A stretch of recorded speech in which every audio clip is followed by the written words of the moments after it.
Hello students, इस question में बोला गया है कि solid cylinder of mass 3 kg is rolling on a horizontal surface with velocity 4 metre per second. It collides with horizontal spring of force constant 200 newton per metre. The maximum compression produced in the spring will be. Option A 0.5 metre, option B 0.6 metre, option C 0.7 metre, option D 0.2 metre. तो बोला गया है कि solid cylinder जब घूमता है, role करते हुए जाता है और स्प्रिंग को टच करता है. मान लो कि एक सॉलिड सिलेंडर है और ये एक स्प्रिंग है. तो उसने हॉरिजॉन्टली सॉलिड सिलेंडर रोल करते हुए स्प्रिंग को धक्का मारा और स्प्रिंग कंप्रेस हो गया.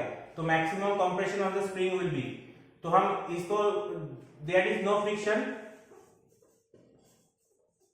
No friction involved. So spring cylinder system energy is conserved. So half mv square cylinder का काइनेटिक एनर्जी और हाफ प्लस हाई आई ओमेगा स्क्वायर. आई क्या है? Moment of inertia. आई क्या है? आई है इसका जो रोलिंग की वजह से जो रोटेशनल डायनामिक्स क्रिएट हो रहा है, रोटेशनल काइनेटिक एनर्जी क्रिएट हो रहा है, जिसकी वजह से उसका एक और एनर्जी काम में आएगा जो है half I omega square. Okay, solid cylinder बोला गया है इक्वल्स टू स्प्रिंग का कंप्रेशन x और k है उसका स्प्रिंग कांस्टेंट. ये मेरा फॉर्मूला है. स्प्रिंग का एनर्जी पूरा इंपार्ट हो गया किस पे ऊपर? सॉलिड सिलेंडर का एनर्जी, एक है काइनेटिक एनर्जी, एक है रोटेशनल काइनेटिक एनर्जी, दोनों मिलके पूरा एनर्जी इंपार्ट हो गया किसके ऊपर? स्प्रिंग के ऊपर.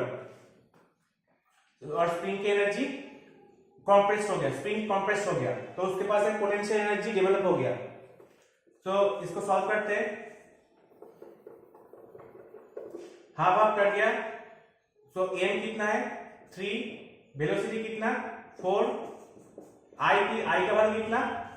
m r square half into v by r whole square equals to k x square. 3 into 4 square plus half m v square.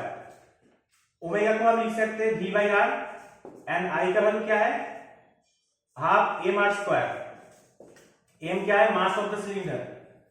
Half mv square equals to kx square equals to 3 into 4 square plus half into 3 into 4 square equals to 200 into x square. 3 into 4 square 16 टू 16 3 जा 48 plus 24 divided by 200 equals to x square. तो x square कितना हो जाएगा? 36 by 100 और x का value क्या आ जाएगा? 0.6 मीटर. तो option B is the correct answer. इस टाइप का क्वेश्चन सॉल्व करने के लिए मेरे चैनल को सब्सक्राइब कीजिए. और कोई भी डाउट है तो मुझे कमेंट बॉक्स में जरूर शेयर करना.